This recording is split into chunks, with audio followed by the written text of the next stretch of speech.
আজ আমরা একটি নফল সালাত নিয়ে কথা বলবো, যেই নফল সালাত, যেই নফল নামাজ আমাদের সমাজে শত নয় হাজারের মধ্যেও একজন লোক আদায় করেন কিনা সন্দেহ। অথচ কোরআন এবং হাদিসে যত নফল সালাতের কথা বলা হয়েছে, এই যে সালাতটির কথা আমরা আজকে বলতে চাচ্ছি, এই সালাতটি তন্মধ্য থেকে দ্বিতীয় সর্বাধিক গুরুত্বপূর্ণ নফল সালাত। সমস্ত নফল নামাজের ভিতরে সবচেয়ে গুরুত্বপূর্ণ নফল নামাজ হলো তাহাজ্জুদের নামাজ। তাহাজ্জুদের পরে দ্বিতীয় সর্বোচ্চ গুরুত্বপূর্ণ নফল সালাত হলো সালাতুদ দুহা বা চারটার নামাজ। সালাতুদ দুহা বিষয়ে নবী আলাইহিস সালাম থেকে এত হাদিস বর্ণিত হয়েছে, এত গুরুত্ব বর্ণিত হয়েছে যে অন্য কোন নফল সালাত বিষয়ে এত বেশি গুরুত্ব আরোপ করা হয়নি। অথচ এই নামাজটি আমাদের সমাজে সবচেয়ে বেশি নফল সালাতের ভিতরে সবচেয়ে বেশি অবহেলিত, সবচেয়ে বেশি মৃত, সবচেয়ে বেশি বিলুপ্ত প্রায়। সহিহ মুসলিমে আসছে, আবু যর গিফারী রাদিয়াল্লাহু তাআলা বর্ণনা করছেন যে নবী আলাইহিস সালাম বলেছেন, প্রতিদিন সকালে বান্দার শরীরে যতগুলো জোড়া আছে প্রত্যেকটা জোড়া এর পক্ষ থেকে আল্লাহর কাছে বান্দার তাসবিহ পেশ করা, সাদাকা পেশ করা উচিত। আর প্রতিবার সুবহানাল্লাহ বলা, আলহামদুলিল্লাহ বলা, লা ইলাহা ইল্লাল্লাহ বলা, আল্লাহু আকবার বলা, এগুলো হলো সাদাকা। অর্থাৎ প্রতিটি অঙ্গ প্রত্যঙ্গ থেকে, প্রতিটি জোড়ার পক্ষ থেকে আল্লাহর কাছে সাদাকা, শুকরিয়া আদায়। তো প্রতিদিন সকালে এটা বান্দার করা উচিত। আর প্রত্যেক জোড়ার পক্ষ থেকে তাসবিহ, তাহলিল, তাকবীর, তাহমিদ অর্থাৎ সুবহানাল্লাহ, আলহামদুলিল্লাহ, লা ইলাহা ইল্লাল্লাহ, আল্লাহু আকবার বলা, এটা খুব সহজ কাজ না প্রতিদিন নিয়মিত। নবী আলাইহিস সালাম সহজ করে দিয়েছেন এজন্য, যদি কোনো মানুষ সকালে 2 রাকাত সালাত আদায় করে তাহলে তার এই প্রত্যেকটা অঙ্গ প্রত্যঙ্গের পক্ষ থেকে সাদাকা দেওয়ার কাজ হয়ে যায়। আর সেই 2 রাকাত সালাত সালাতুল দুহা বা চারটার নামাজ। প্রতিদিন সকালে সালাতুল দুহার অংশ হিসাবে মানুষ যদি সালাত আদায় করে তাহলে গোটা শরীরের প্রত্যেকটা অঙ্গ প্রত্যঙ্গের পক্ষ থেকে কি হয়ে যাবে? সাদাকার কাজ হয়ে যাবে ইনশাআল্লাহ। প্রিয় ভাইরা, এই সালাতুল দুহা সম্পর্কে আবু হুরায়রা রাদিয়াল্লাহু তাআলা আনহু বলেন, আওসানি খালিলি বিসালাস, আমার বন্ধু রাসূল করিম সাল্লাল্লাহু আলাইহি ওয়াসাল্লাম আমাকে 3টি বিষয় করার জন্য, 3টি কাজ করার জন্য ওসিয়ত করেছেন। ওসিয়ত সাধারণ নির্দেশ না, ওসিয়ত মৃত্যুর আগে মানুষ যেটা সবচেয়ে গুরুত্বপূর্ণ নসিহত এবং উপদেশ দিয়ে থাকে, অবশ্য পালনীয় যে উপদেশ দিয়ে থাকে সেটা হলো ওসিয়ত। তো সাহাবী আবু হুরায়রা বলেন, আমাকে নবী করিম সাল্লাল্লাহু আলাইহি সাল্লাম 3টি কাজের ওসিয়ত করেছেন। এই 3টি কাজের ভিতরে একটি হলো সালাতুদ দুহা যেন আমি আদায় করি। তিনি বলেছেন হাদিসের শেষে, লা আদাহুন্না হাত্তা আমুত, আমি মৃত্যু পর্যন্ত তার ওসিয়তগুলো ফলো করে যাব, একটাও ছাড়বো না। অর্থাৎ এই সালাতুদ দুহা মৃত্যু পর্যন্ত কখনো ছাড়বো না। প্রিয় বন্ধু, সাহাবী প্রতিজ্ঞা করছেন নবী সাল্লাল্লাহু আলাইহি সাল্লামের ওসিয়তের উপরে চলবেন, মৃত্যু পর্যন্ত কখনো ছাড়বেন না। কিন্তু আমরা বেশিরভাগ মুসলমানদেরকে খোঁজ খবর নিয়ে দেখলে দেখা যাবে জীবনে একবারও সালাতুদ দুহা পড়ার সুযোগ হয়নি। আল্লাহ তাআলা আমাদেরকে মৃত সুন্নতকে জিন্দা করার তৌফিক দান করুন। প্রিয় ভাইরা, এই সালাতুদ দুহা প্রসঙ্গে নবী আলাইহিস সালাম শুধু আবু হুরায়রা রাদিয়াল্লাহু তাআলা আনহু নয়, আরো বহু সাহাবা একরামকে তিনি ওসিয়ত করেছেন, নির্দেশ করেছেন, গুরুত্ব আরোপ করেছেন। এবং নবী আলাইহিস সালাম সহ সাহাবা একরাম এই সালাতকে খুব গুরুত্বের সাথে আদায় করতেন, নিয়মিত আদায় করতেন, সবসময় আদায় করতেন। এই হাদিসগুলো থেকে মোটামুটি সালাতুদ দুহার গুরুত্ব একেবারে পরিষ্কারভাবে বুঝে আসে।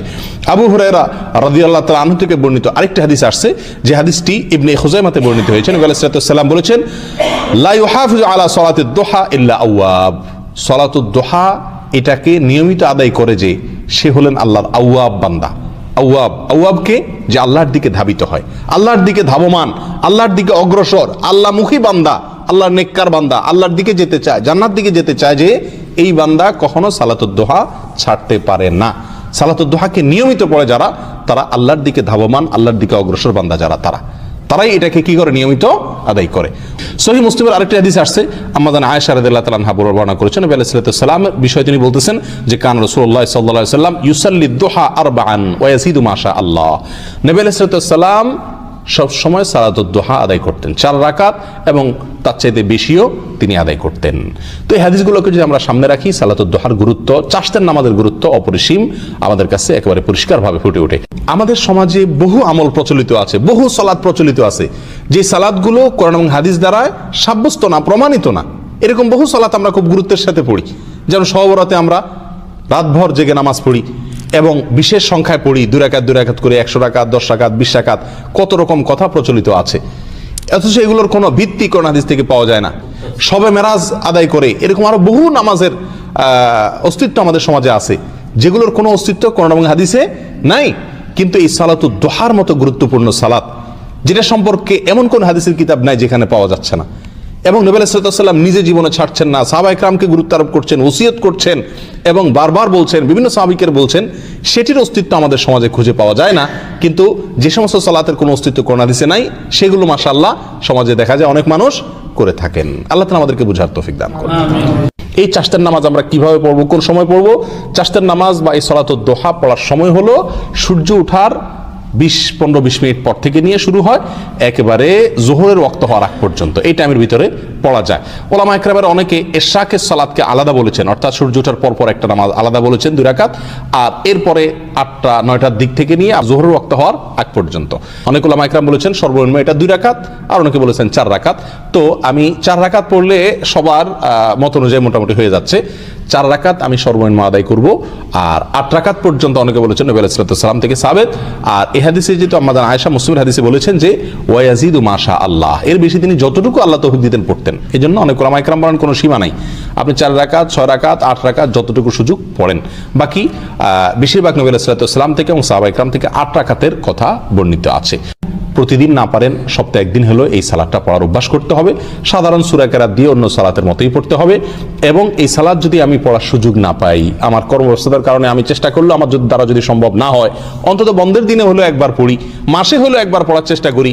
নবী আলাইহিস সালাম যেটাকে এত গুরুত্ব দিয়েছেন, ইসলামে যেটা দ্বিতীয় সর্বোচ্চ গুরুত্বপূর্ণ নফল সালাত, সেটা আমি জীবনে একবার আদায় করব না, মাসে একবার আদায় করব না, এটা নবী আলাইহিস সালামের সুন্নতের প্রতি অবহেলা, অবিচার ছাড়া আর কিছু না। এই জন্য ভাই প্রতিজ্ঞা করি, চেষ্টা করি, আর যদি নিজে আমল করতে না পারি, এই আলোচনাটাকে ছড়িয়ে দেওয়ার চেষ্টা করি, এই মাসআলাটাকে, এই বিষয়টাকে ছড়িয়ে দেওয়ার চেষ্টা করি, অন্যের মধ্যে প্রচার করবার চেষ্টা করি, যাতে অন্যরা আমল করতে পারে। আমার প্রচারের মাধ্যমে যদি কেউ আমল করে, তো নবী আলাইহিস সালামের হাদিসের আলোকে তার আমলের কারণে যে সওয়াব সে পাবে, তার সমপরিমাণ সওয়াব আল্লাহ তাআলা আমাকেও দিবেন। আর এই সুন্নাতটা যেহেতু এখন মৃত প্রায় হয়ে গেছে, বিলুপ্ত হয়ে গেছে, এটাকে জিন্দা করলে যত মানুষ এটা করবে, তাদের সমপরিমাণ সওয়াব আমরা ইনশাআল্লাহ পাবো। আল্লাহ তাআলা আমাদের সকলকে তৌফিক দান করুন। জাযাকুমুল্লাহ ওয়া আখিরু দাওয়ানা আলহামদুলিল্লাহি রাব্বিল আলামিন।